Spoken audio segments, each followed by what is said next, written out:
And let's get things started with your national days of the week. Day. Sunday, January the 4th, is National Spaghetti Day. Many times the children, they called me a chief of spaghetti. And I thought it was funny. And those children are now adults, married and having children. The little children that used to call me Chief Spaghetti are full-grown adults with children. It's crazy how that works out. Let's talk about the spaghetti. You can do it many ways. Traditionally, you get your pasta, you got your meat sauce, you lay down the pasta, you put the meat sauce on top. You don't mix it. You don't do that when it's fresh. When it's fresh, it's spaghetti, and then it's sauce, and that's that. Now, leftovers, you mix the spaghetti, you mix the sauce. That's okay. But the first presentation of your spaghetti has got to be spaghetti con sauce. Yeah, sauce at the top. And Parmesan. Parmesan Reggiano. You got to get the good stuff, you know? So that's just spaghetti. What you don't know, what you may not know is you can also bake it. You can make the spaghetti like you would make the spaghetti leftovers, all right? Because we've already covered, if you're having spaghetti, it's sauce, Parmesan, boom, done. Leftovers, you mix it all together in a bowl, you put it in a container, you put it in a refrigerator. However, if you use the leftover recipe, mix it all in a bowl, put it all together, and then put it in a baking pan, 350 degrees, 45 minutes. Add some eggs. Add some wovies. Add a couple eggs to the mix and get it all in there. And then more cheese. Molto cheese. Molto formaggio. Add a lot of cheese to the mix. And some eggs, and you put the spaghetti in there. And what you're going to come out with is kind of like just a crazy lasagna. It's like lasagna, but it's done with spaghetti noodles. And you cut it in slices. Today, Sunday, January the 4th, National Spaghetti Day, I am so tempted right now to just leave you all, bye, and go make some baked spaghetti. Because that sounds delightful. I would, but I got a lot of split pea soup I still have to eat from Christmas. Yay me. Monday, January the 5th, is National Thank God It's Monday Day. Who does that? Who goes out of their way to make a day to say thank God it's Monday? I'll tell you who does it. I've had 10 seconds to think about it. The person who does something like that is a survivor. Someone who has come close to extinction, fought their way back from the abyss, and is now happy for Mondays. I didn't know it was a day of the year. I didn't know it was a day to be celebrated. Because I think every day is Monday or Friday or Saturday or Sunday. Every day for me personally is another great day. And thank God for that day. It's funny. We've come to start doing these things called alive days. You're in a combat situation, and bad guy almost gets you. He almost gets you. And you have this thing that you're now supposed to celebrate as your alive day because you could have been dead, but you're alive. And when I was growing up in the military, we didn't have alive days. You just lived. And thanks to my upbringing, I had more than one alive day before I even joined the military where I shouldn't be here, but I am, and I'm happy to be here. And then in the military, I had a couple of alive days. And then I retired from the military, and I definitely had what I consider my most recent. You can't keep track of all the times that you almost died. You can't dwell on that. It's a bad place mentally. I just dealt with the fact the most recent time that I almost died. Well, that's not even true. So it happened on this day, but then it happened multiple times. For a year, I was just dying every day. I would call 2022 the year of Tony's death. But tomorrow is Monday, and thank God it's Monday. And thank God I get to see another Monday. And to all of the other survivors out there in the world, thank God you get to see another Monday. Because as stupid as that day was, when I looked at it on the screen, in Revelation, I realize, thank God it's Monday. And that's tomorrow, January 5th. National. Thank God it's Monday Day. Tuesday, January 6th, is National Bean Day.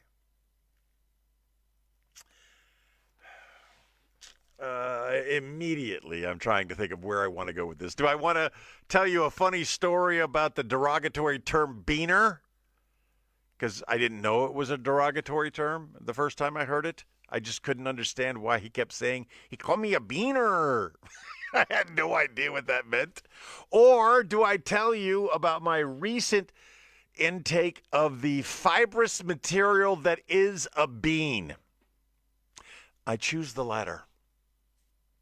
Beans are high in fiber and they're good for you, especially if you need to move some stuff in the regions, in the gastrointestinal regions. You need to move some things. Beans, they're good for the heart. They sure are. So yeah, I needed to move some things. Plus, she got like a 32-pound freaking ham for Christmas, and she doesn't eat leftovers. So now, I'm doing the best I can do with getting rid of all of the ham because I don't believe in wasting food. I also am doing my absolute best at losing weight and trying not to eat all the food. But then she buys a 72-pound ham and she doesn't eat it, and I don't want to waste it, so I got to eat it. I got sick of eating it. I did.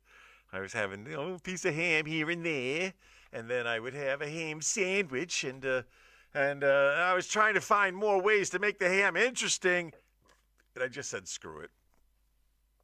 I took dried beans. If you don't know, let me share with you this, okay? If you don't know, the beans that come in a bag, like 29 cents. They're super cheap. And there's a pound of them. You buy those, and the mentality is you got to soak them for 24 hours, and you got to do this, No, you don't. You got to get yourself an Instapot. You take out the beans. Now, I don't know if you know about beans in a bag, but sometimes they come with rocks. They warn you on the label, like, these beans may have rocks inside of them. So rinse them thoroughly. And you do. You rinse them thoroughly, and then you put them in the Instapot. And you had many cups of water, and that's it, man. Nothing else. I had all of this ham that needed to be eaten, so I chopped that up, and I threw it in with the water and the dried beans. I set it at 55 minutes, and I walked away. I came down here. I did some stupid stuff. I argued with ChatGPT. I did the things I do. I went back upstairs, and I had pounds I had pounds of beans with ham that needed nothing else. It needed nothing else. The beans and the ham was all the flavor that this thing needed. I don't know. It's funny to me because split bean soup is a big thing for my wife. It's a big thing for her. She's got to have the bone, and she got to have the meat that comes off the bone, and she got to have the trinity. She's got to have the onions and the celery and the carrots, the Tybus family trinity, and she's got to put all this work into it. It probably involves a slow cooker that lasts like 7 or 8 hours. And I just threw some bags of beans in a pot with water and ham, and I got the exact same taste. I don't know when's the last time you've had some beans. Beaner. But think about having a little bit more on Tuesday, January 6th. National Beans Day. Why not? New year, new you, right? Wednesday, January the 7th is National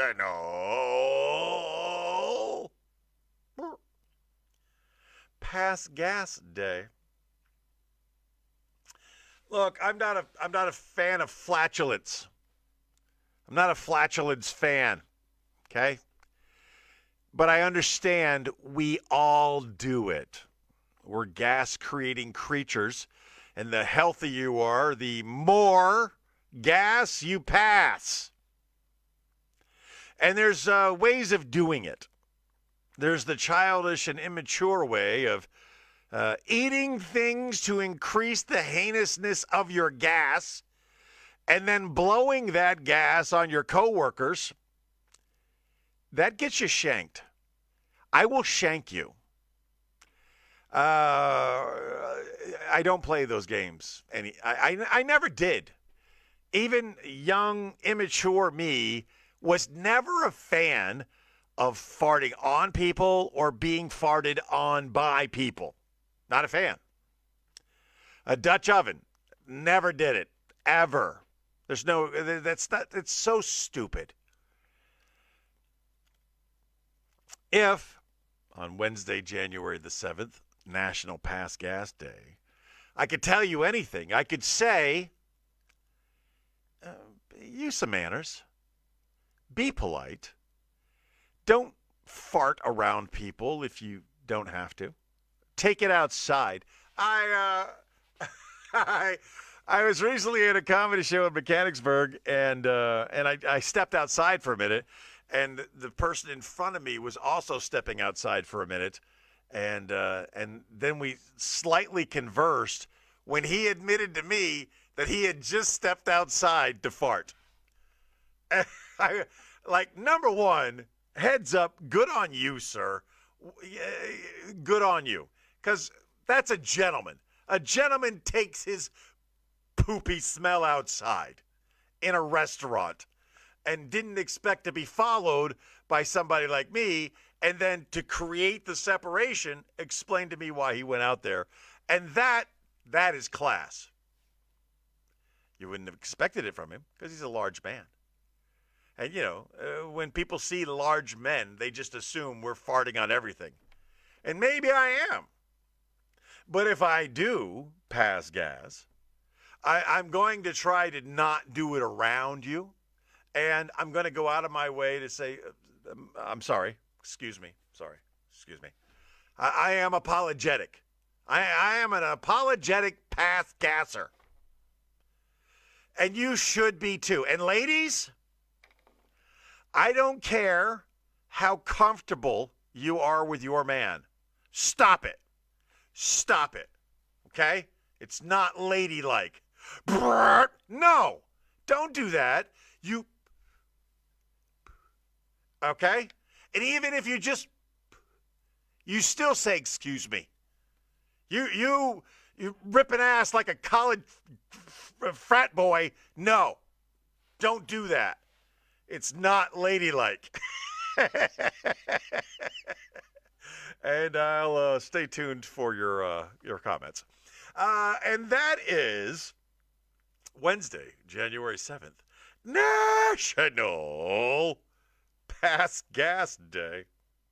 Thursday, January the 8th, is National Bubble Bath Day.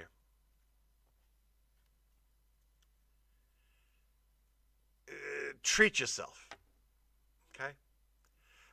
I made it a habit for many, many years when I could fit inside a bathtub once a week, I would take a bubble bath. And I was living alone, okay? I had no one to impress. I wasn't dating anybody. I wasn't doing anything crazy. I was all by myself, or as they would say, all by myself. I was living alone, all by myself, but once a week, I would run a hot tub, and I would put some bubbles in it, and I would just try to let it all go away. If you think about it, there is something to a nice hot soak. And if you don't have a hot tub, the only way you get a nice hot soak is in a bathtub. And the bubbles help you hide the things. I don't want to look at me in the bathtub. I want bubbles. Ooh, look at the bubbles. And not, look at this needs some work. I don't want to do that. There's flavor savors, aromas, things that you could put in to make the bubbles better. But I just wanted the bubbles. I didn't need much more than the bubbles, but I did that once a week. And, for 30 or 40 minutes, that was me time. That was genuine. Nobody else in the world but me in a hot soak. You should do that. Take the time. Just take some time to be with you. Because if you know anything about crazy, you know the hardest person to be around.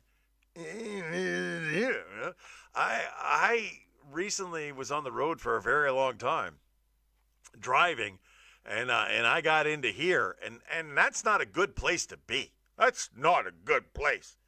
And I tried to distract myself with other things, but I was on the road for a very long time, and I was in here, and I was in here, and I was in here. I really could have used a bubble bath. When I got back, I should have taken a bubble bath, but I don't really fit in a tub. I'm the James Polk of presidents. The guy who was so fat, was it Polk? I think it was Polk. He was so fat that they invented the hot tub, which was basically just a bigger tub that you put the water in. And I have a hot tub, and it's 27 degrees outside, and I am going to get in it today. I try to get in there once a week for the same reasons, because it's good for you, and it's quality time with yourself. And the water's already hot, and it's, 10 minutes. It's a 10 minutes on the high-pressure bubble cycle. But no bubbles. I actually have to look at myself. All right, and then that is Thursday, January the 8th, National Bubble Bath Day. Friday, January 9, National Static Electricity Day. I will never understand static electricity. I will never understand it. I don't know how it works. I don't know I don't know the things. But for a time, I did know some of the things. I did know that if I shuffled my feet across the floor, I could walk up to somebody and go, bam, no more. I could do that. And I only rhymed that for the purpose of that segment. I didn't say no more. I just walked up and zapped them. But I don't know what causes static electricity, but I do know I've caused it. And they're like, static electricity is like the 10 times the power of the sun in an instant. I don't know if any of that's true. But I did know in New York, we had a school that had carpets. Why? And if you shuffled your feet across the carpet, you could blast all your friends. That was fun. Yay! But then, as a high school kid, that was kind of weird. I carried a briefcase. Everywhere I went because I wanted people to see how on the move I was with my briefcase. And I'd put my books and stuff inside them. That was my briefcase. But my briefcase, in the movement through the air, caused me to generate a charge. And when I got to wherever I was going, the very first thing I did was jolt the bejesus out of myself. In my current workspace, again, carpeted. Why do we carpet all these things? You know, I lived overseas for so many years. I honestly can't remember ever being static clinged. What are you talking about here? Static charged. Static. I can never remember getting zapped from static electricity any of the time that I lived overseas. I don't know anything about it. But I do know that we didn't have carpet. We had carpets, but most of our floors were tiled floors. All of our floors were tiled floors that had some carpet on them. Is carpet what causes static electricity? And could we possibly harness this? Could we take all of the humans in the carpet-dwelling world and shuffle our feet and touch a point at the same time and power the city?